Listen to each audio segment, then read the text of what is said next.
A Saturday night that feels like a Monday morning. Good evening, everyone. Hello. I just got finished my whole day and I was like feeling pretty spent and did a lot of the things. I do a lot of things every day. I accomplish this massive list of stuff that I need to do.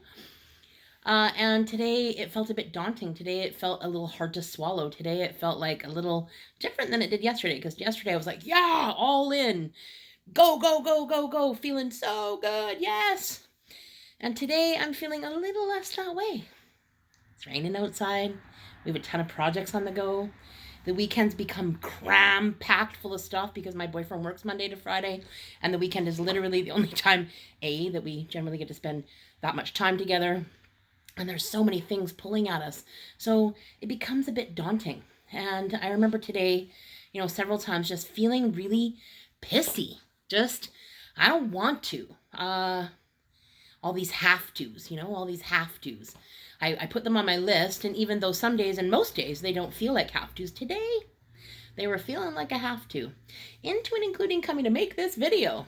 Like, oh man, I gotta shower and then put back clothes on back on and come out here and I have to do this video and I have to do this video. And I was feeling kind of meh about it. And I haven't felt that way. Most of the time I've felt genuinely excited to come and share my insights from my day with you. And, not break the chain in this consistency and the loyalty that I'm creating these things that help me and hopefully help some of you. But today in particular, I was feeling, not so much. And the truth is, I don't have to do them. No one said, that I wrote a contract that says you must do this on a daily basis. And therefore, if you do not, you will. Like pretty much nothing would happen, right? You might miss me for one night, but the world isn't going to fall apart any further than it already has. And so I started thinking, okay, so what's driving that? That thought, that feeling, the irritation in the background. And then I was thinking about this idea of have to. So do any of you have a lot of have tos on your to-do list? I have to do this. I have to clean the litter box. I have to clean the bathroom. I have to cook dinner. I have to pick up my nephew. I have to drive these people somewhere. I have to drop this stuff off, whatever the have to is. And I know that when I'm in that mode of have to and I'm really in resistance to doing it, I just get curious now. Like, okay, what is your resistance to that? And then wait. Wait for the answer. And if it doesn't come, wait some more. And keep asking the question, what's going on? Wonder what's up? And the answer generally comes. And today, I was able to shift some of my thoughts and some of my feelings in this have to mode. I have to come and make this video, to the idea that our have tos are actually choices. I choose to clean the litter box because if I don't, then the cat may poo somewhere else in my house, and that wouldn't be very good. So I don't have to do that, but I choose to do that. Can you sense the feeling and difference between those two things? I have to feels like a demand on me. It feels like I'm being victimized by it. It feels like I'm being done to in that moment. I have to create, dinner on a daily basis. And or I can invoke the support that I need in order not to feel like I'm the only one that's ever responsible for that. And or shift my attitude to, I'm choosing to do this. Because when I make my own food, I nourish my family. We eat as a family, which is a great tradition. I love that tradition. I love sitting down with my granddaughter every day and having that experience of eating our meals together. And we eat 3 meals a day at home. So we're at the table 3 times a day, at least. And the other times we're doing crafts and everything else because our house is busy and on the go all the time. But when I'm standing in that place of I have to do this, the energy around it feels crunchy. The energy around it feels like I'm being done to. And when I can shift it to I choose to, it's empowering. Choice is empowering, and we are always at choice, always, in any situation. So I know that when I'm in the middle of pulling my hair out and wanting my boyfriend to be doing something other than what he's doing, or for us not to be doing some of the things that were currently sort of are taking a long time in my estimation and my experience of them. And I can shift that to, wow, look at all the things that we're accomplishing. Look at the things that are almost done. Look at the things that we're choosing to create in our lives. Look at the time and energy that I have available to spend doing these things that excite me. Shifting my attitude, shifting my point of view, shifting that context and the way that I'm framing something sure helps me get back on this game of where am I going? How am I going to get there? What am I going to choose to do in this moment?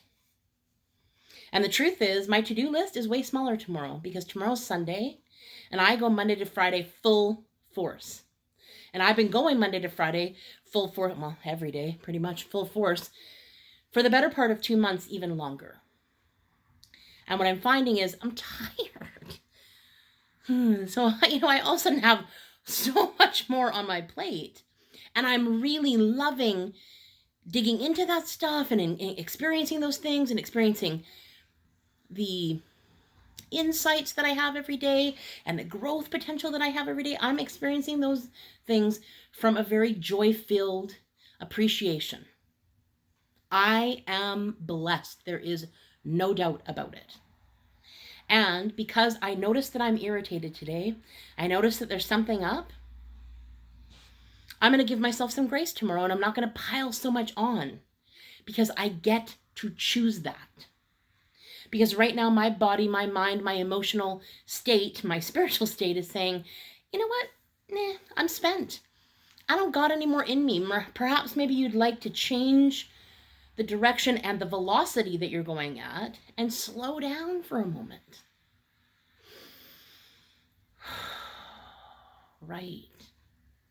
Right, because I get to choose. So I wonder, is there something in your life that feels like a have to? It feels like a monotonous have to, and that you could shift your way of looking at it just a tiny bit,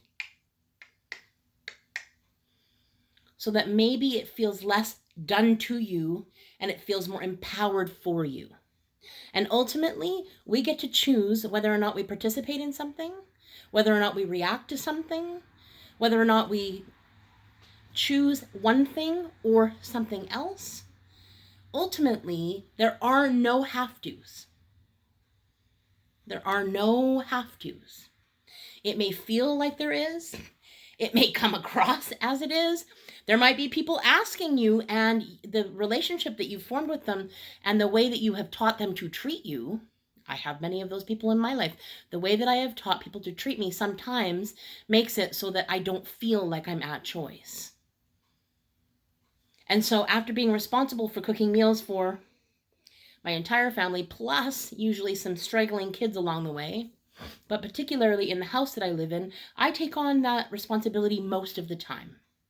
And the other day, somebody said, well, could you delegate it? And I immediately went, oh, but it's my job. It's what I do. It's a have to. I have to do this. Is it serving me to do it as much as I do it? Is it serving me to be in resentment every once in a while when I wake up and I'm like, I don't know what to cook tonight. I don't want to decide this. I don't want to feel responsible for this. And I don't want to be the one that always feels like I'm making the choices around that. So I'm clear. It's not a have to. It's a choose to. And what I've chosen to do with that now is to switch that from I am the sole provider for the meals in this house to I don't any longer want to do that. Here's what I need for support and help. Would you be willing to do that? So meal planning ahead of time so that I'm not in the morning going, oh God, what do I put in a crock pot? What do I cook? What do I take out? What do I, the sort of incessant thought, and it feels very solely responsible as opposed to sitting down as a family and calculating what it is that we want to do for the next schedule, what we eat, when we eat. It just makes sense to me. And also giving away some of the responsibility and saying, okay, so, this day and that day and that day, I'm not cooking. Would you be willing to take on that responsibility and asking for the support that I need? And I don't know about you, but I am a do-it-myself kind of girl. I've been let down by so many people over the years that, say that they're going to do something and then don't do it, or some of you may relate, don't do it right. Don't do it the way that I would do it. So therefore, I feel responsible to then go and do it over again. How good does that feel when you have that experience? Certainly isn't my favorite. So getting clear about what I want in all of these areas so that I can lessen the load that's on me and share it and disperse it out. And generally when I ask, might you be willing to do this? The answer is generally yes. But I have to be willing to ask instead of just sitting in that I don't want to, I have to position, or that resentful place of, well, if I didn't do it, who would? Any of you ever go into martyr?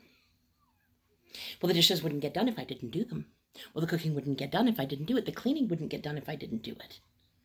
And it may be that you're alone and you're the only one to rely on, and that's a whole different story, isn't it?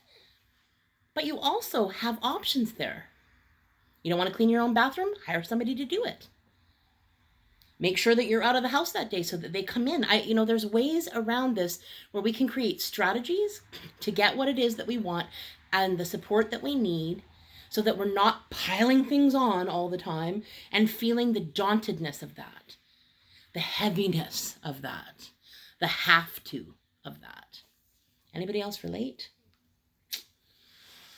So even though this felt like a have to, here I am, almost 12 minutes into talking. And so I must have had something to say. And the truth is, I may feel like that coming in because it's later in the evening. I just want to relax. I want to make sure that I do this so that I post it. But I'm doing it a little earlier tonight because that suits me and it supports me in the things that I want, like relaxing this evening. And when I leave here, I always feel better. I always feel like I've accomplished something. I always feel like a level of beginning and completion. And that's magic.